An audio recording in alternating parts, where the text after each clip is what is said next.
Hey everybody, how are you? Uncle Steph here. So I was on a call yesterday, a consult call with somebody who is 24 years old and they're worried about their career. So first of all, let me just jump into the bullet points and then we'll go into the discussion. So number one, she was concerned that at 24, was it too late? I have no career. I'm kind of rudderless, meaning she's like, she did have a college degree, but it was in a program that's not monetizable, or the level of monetization, that was a fancy nerd way of saying you're not going to make much money doing a bunch of different programs out there. A bunch of different degrees out there are not worth much money, if anything. So first rule is if you're looking at university, not all university degrees are created equal when it comes to making money. So please pay attention to that. Look at the viability of a degree in terms of their financial viability. Are there jobs in that particular profession? And if there are jobs, what do they pay? Is it a wage that is reasonable given your particular financial needs? Everybody's different. Everybody has different lifestyles. So first of all, 24 years old, you're still a spring chicken, a pup, a babe in the woods, as I like to say. You're very young still. Lots of opportunity. And the lessons I'm going to lay out in this video, if you follow them, you follow through on these things, you will be in a fantastic position very soon. When you're that young, I say anything under 40, time is on your side. You have a lot of time to develop what you need to develop to have a nice, smooth, and fun life. So I can tell you from personal experience about how this is going to work. So first lesson, never structure your life, never plan out things based on the lottery ticket game plan. What do I mean by that? Too many people live in fantasies where they assume that they're going to be the exceptional one. They're going to be the person who is super lucky, the super rare individual. Like all those people who are trading in the market, though 90% of people lose as if they become traders in the market, whether it be stock market or Bitcoin or whatever trading, 90% of the people lose. But people who jump in, they assume they're going to be that elite 10%. That's a bad assumption. It's like playing lottery tickets every week, assuming you're going to be that rare individual who actually wins the lottery. That's a bad way to go. That's a bad way to go. My thinking about all this stuff was that you have to play to the middle. You have to assume you're just going to be average. Why do you have to assume you're going to be average? Because that's what typically people, that's how they typically land. They land right in the middle somewhere. So you want to assume you're one of those individuals. And then you structure your life, your lifestyle accordingly. So when you are looking at your careers, when you're looking at school or any type of education, when you're planning out things, spend time looking at the viability of that particular pursuit. Can you make money as an anthropologist? Can you make money in women's studies? Can you make money getting a PhD in the history of the Roman Empire? We know the answer to all that. There's very little chance of that happening, right? Now, don't get me wrong. I have found tremendous value in my elective courses, whether it be in history, anthropology, and so on. But they're not viable in terms of making a living. I had to do a whole bunch of other things, but they were kind of nice to know stuff. The good thing these days, by the way, is that you don't need to go to university or college to learn this stuff. We have unlimited access to information. The problem that we have now is sorting it. So in the old days, the value of universities is that universities had libraries. A lot of times universities were famous because of their libraries. Great libraries with exclusive information. Those days are long gone. That's gone, it's over. These days, information is in abundance. You can access the best minds in the world for free. So you don't go to a university to learn one of the arts or any skills or to gather any knowledge that has no economic value or very little economic value. You can get that on your own. So learning anthropology and the basics of it and learning the history of the Roman Empire can be very useful in your life. So you learn that on your own because there's no jobs in that. So at 24, you're far from being in a bad situation. So let me give you a few high-level bullet points in terms of how to start structuring your life so you find yourself feeling very good very quickly. So number one, I've been mentoring people for years and years now. Number one problem that people have is not intellectual. The number one problem people have is psychological. All these psychological pressures, all these feelings, anxieties, and all this, for the vast majority of us, is just something we make up in our own brains. So learn to train that impulsive, irrational lizard brain. First level is to control it. Second level is what I call mastery. You've already trained your lizard brain to a great extent. So for example, when you were a kid, I don't know, 3 years old, 5 years old, and you dropped your ice cream cone or your favorite candy, it freaked you out, right? Oh my God, and you have a fit. Your parents say, relax, just an ice cream cone.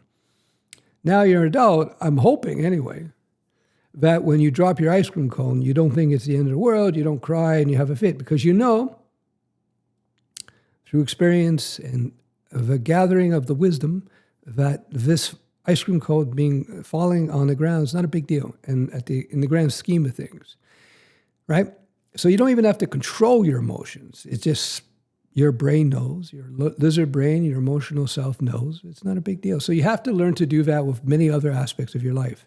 Now, for a tech influencer, I guess we're going to call myself, and an entrepreneur influencer, it seems kind of strange, right? If you're watching this, why is he talking about psychology? Because psychology is everything. I can tell you, in my life, the difference between those who succeed and don't succeed comes down to emotional stability.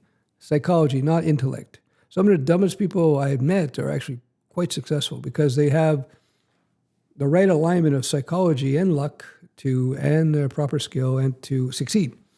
Anyway, so yeah, number one problem you're going to be facing is dealing with your psychology. You got to learn to calm down that lizard brain. So again, going back, if you're 24, if you're under 30, under 40, you got plenty of years left in you. So first thing you got to do is you got to start addressing those anxieties. You can do through lizard brain training. I have a course below. You don't need to take my course. You can start studying that.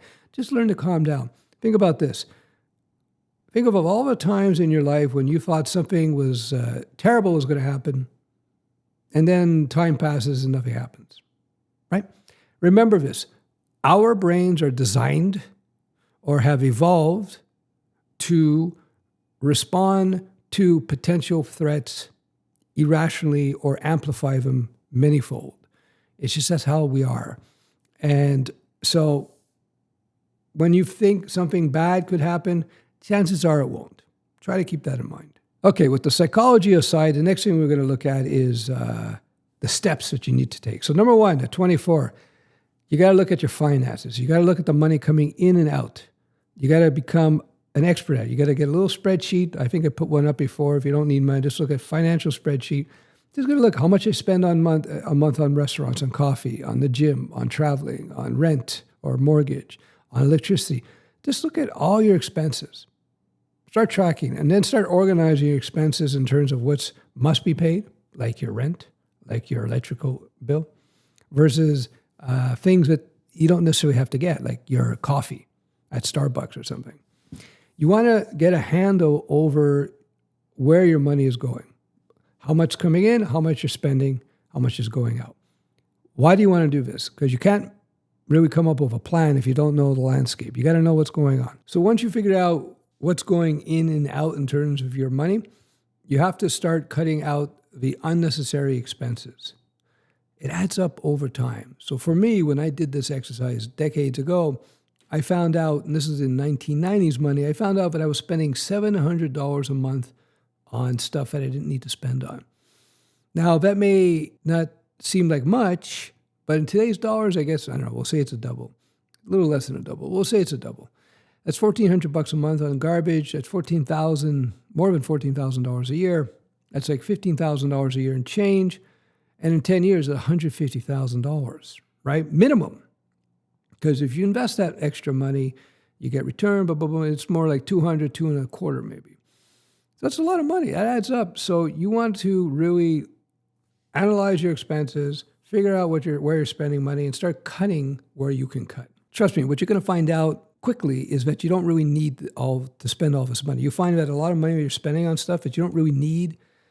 And so you want to start developing that emotional disposition that spending money on junk is bad for you. You can do it. You can train yourself. That's the key. You don't want to have to be in a position where you have to resist buying something. You have to be in a position where you have to push yourself to buy something. You want to be emotionally geared that you want to save. Trust me, it'll make your life so much easier. Anyway, so that's the first step. Figuring out your financial situation and start cutting the unnecessary expenses. Next thing you want to do, and you want to keep doing in your entire lives, you want to keep skilling up. You want to start adding to your resume, adding to your skill set, things that are valuable, things that people are willing to pay for. So for me, back in the 90s, I knew this is development. I knew this was development, specifically web development, building web apps. Today, it's still very valuable, but I would throw in a new skill that's understanding the AI landscape. So AI is not going to replace developers, but it's going to really make developers far more productive. So if you could be like what I did, or like me back in the day, where I embraced new technologies in the development space that made me far more productive, people who did that really had a huge advantage in the marketplace. So you're going to find that too as well with AI. Just learn what AI can do for you. Start studying the various AIs, understand what the different models can do, and then you'll see business opportunities or job opportunities. I was reading an article, I think it's the Financial Times, and they're saying that already in China, something like 78% or 79% of employers in China require that their employees know AI and know how to use AI effectively. Just like employees should know how to use a computer, they should know how to use a keyboard, they should know how to use basic, email and so forth, right? Now it's AI. You should learn how to use it. I use AI on a regular basis now. It just speeds up the processes. Everything that I do, it just speeds it up quite a bit. So learn AI. I think that's one of the super valuable skills of today. I'm recording this in 2025. I can't give you any specific recommendations because it's constantly changing. Although it's fair to say that using Chat GPT or Claude for coding, or maybe get into DeepSeek and so on, that's what's in now. But this space is moving so quickly. Grok on X. Who knows what AI model is going to be best or better 6 months from now even. And that's how it was in the early 90s when the web tech came out. There's all these different competing technologies, and it was oftentimes not clear which one would succeed or fail. So yeah, first step, figure out your finances, eliminate unnecessary expenses. Number 3, skill up, whether it be coding, whether it be AI skills, whatever it be. Communication skills are huge. Skill up. Now, how do you know which areas to skill up in? Look at the market. Look what's valuable in your area. Is AI valuable? Is coding valuable? What type of coding? Is it going to be Java? Probably not if you're freelancing. Java is probably good if you're doing big project work. Maybe it's PHP in your area. Maybe it's Laravel. Who knows? You have to just look that up. So spend a little bit of time researching that. So as you are skilling up, which is something that's ongoing, I keep learning new things all the time, personally, and I'm very old. Well, not really, but I'm pretty old. Anyhow, I keep learning new things all the time. One of the reasons my value today at this age to people is far greater than it was 20 years ago is because I kept learning over the last 20 years. I kept learning, and I keep learning until to this day. In fact, I am doing very good business now because of skills that I've learned in the last 5 years, right? So keep learning. You want to develop a lifestyle of continuous learning because as you learn more, as I say, the more you learn, the more you earn. So the next step is to, as I said, look at the job market, understand the job market, and take it to the next step, and that's reaching out to people. You don't want to be a resume. You don't want to be a resume. You want to be somebody people are aware of. If you are somebody who just submits resume, you're just one of many anonymous persons. During downturns in the economy, which we may be entering now, it's hard to say, You don't want to be one of the many anonymous people submitting resumes. You want to be somebody who's known. If you're somebody who's known, you have friends and contacts, chances of you landing that new job is far, far, far greater. So you want to get your LinkedIn profile up to date. You want to start reaching out to people in the sector that you want to work in. So, for example, if you want to become a React developer, learn React, start getting involved with React user groups in your area if possible. Just get to know people, whether it be on LinkedIn or a Discord server or X or Twitter, whatever it is, just become a known quantity. I don't know if quantity, entity, becoming a known individual. There we go. I don't want this video to go on for too long. So the last tip, and it's going to sound very strange, but I keep mentioning it over and over again because it's super important. You want to get in shape physically and mentally. You want to get in shape physically and mentally. If you are tired, if you have no energy, your cognitive levels will be diminished, lower. You won't be able to be as productive. You won't be as rambunctious, and less people will want to deal with you. So you want to get in shape. That means eat natural foods, foods that are not in a box, meat, some vegetables, drink lots of water, avoid carbs, sugars, chips, potatoes. Look at glycemic index as an indicator, glycemic index as an indicator for that kind of stuff. And you want to exercise. Start with walking, do micro exercises. Try to walk, build up to 10,000 steps a day. Try to get into the weight room twice a week. Trust me, you do this and your energy levels will explode. You'll feel better. Your mood will improve. Your intellect will improve. It's been proven. Like if you're normally at this optimal in terms of your health, but if you're overweight or if you're unhealthy, your cognitive ability is diminished as a result of that. It's just proven. So, get in shape. Be your maximum self. My suggestion for men, try to get to a body fat percentage of 20% or lower. Closer to 15% is optimal. Girls, women, maybe a little bit higher, 21, 22% body fat. Try to get it to 20 maybe. You can look that up. But yeah, do that. Trust me, you're going to get a lot more energy. You're going to feel much better. You're going to be in a better mood, less depression, less anxiety. And you're going to think better. You're going to make more money.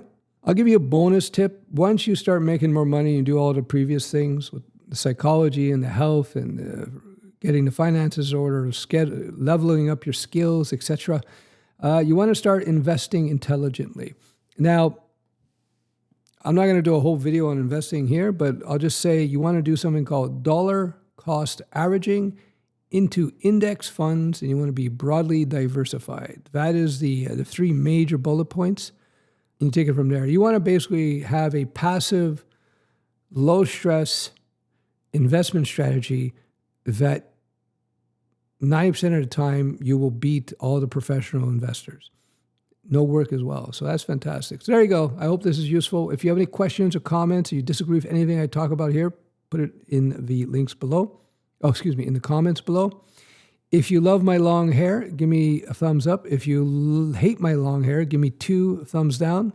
That's it. All right. I'm Uncle Steph. I mentor people in the ways of software development, coding, freelance, business, and many other things. I'm just sharing my information with you all so that instead of you having to spend 10, 20, 30 years trying to pick up this stuff, you can learn it from me in a fraction of the time. Anyway, I hope this is encouraging. If you're 24, 30, 35, 40, even older, you can find yourself back on track within months. You can start, it's interesting psychology. It's an interesting psychological phenomenon. Once you are on track, even if you're in debt, but you're slowly getting rid of the debt and you have a handle over your finances and you're improving your skills, you're making progress, you start to feel better already. When you're going in the wrong direction, you feel horrible. When you don't know where you're going, you feel not too good. But when you're in the right direction, you feel great. When you lose that 4 or 5 pounds over a month, you feel better. When you cut down one of your stupid credit card debts, you feel better. when you start investing a little bit of money, you feel better. Anyway, that's the key ultimately in this life, is to set up things so that you feel pretty good.